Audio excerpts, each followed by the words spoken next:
Earlier today, people were jumping up and down for joy, and let me show you why.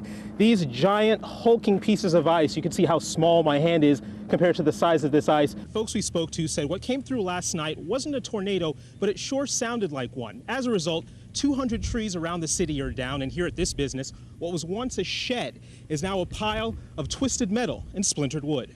This is the area where Erin Pospisil was last seen about 12 years ago, 15th Street and 2nd Avenue Southeast. Her family says she got into the car of somebody she knew and they drove off. Good evening, Tiffany and Scott. You know, the move over law is simple. If you see a car pulled over to the side of the highway, move to the other lane. Unfortunately, not everyone listens, and that can have some deadly consequences. Now here's one more quick tip. You may have heard this myth. If your car battery is dead due to the cold, all you have to do is flash your headlights a few times and it'll give the car or give the battery a sort of a spark, a jolt. We called around to a few auto experts today. They told us that's not true. Slayton didn't leave the parking lot immediately. In fact, he waited around until police came, and that's when he took off down an alleyway behind the McDonald's.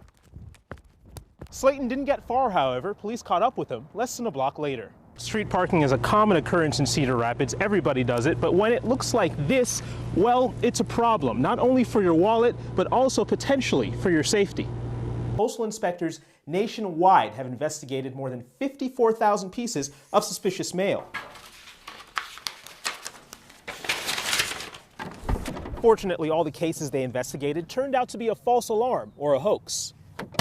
Scott and Tiffany, it might be tough dealing with your car as you wake up in the morning, but it could be worse. You could be dealing with an entire parking lot full of cars. For police, conducting an investigation is like putting together a puzzle and not knowing what the cover looks like, meaning getting there is rarely simple. Tiffany, imagine if you will, you wake up one morning, open your door, step down your porch and into essentially what is the Iowa River. That's what one town is dealing with as their future potentially hangs in the balance. Scott, you're used to those big red trucks that appear on scene, but there's another truck, a blue and white truck, that's just as important and loaded with all kinds of equipment that will help keep you safe.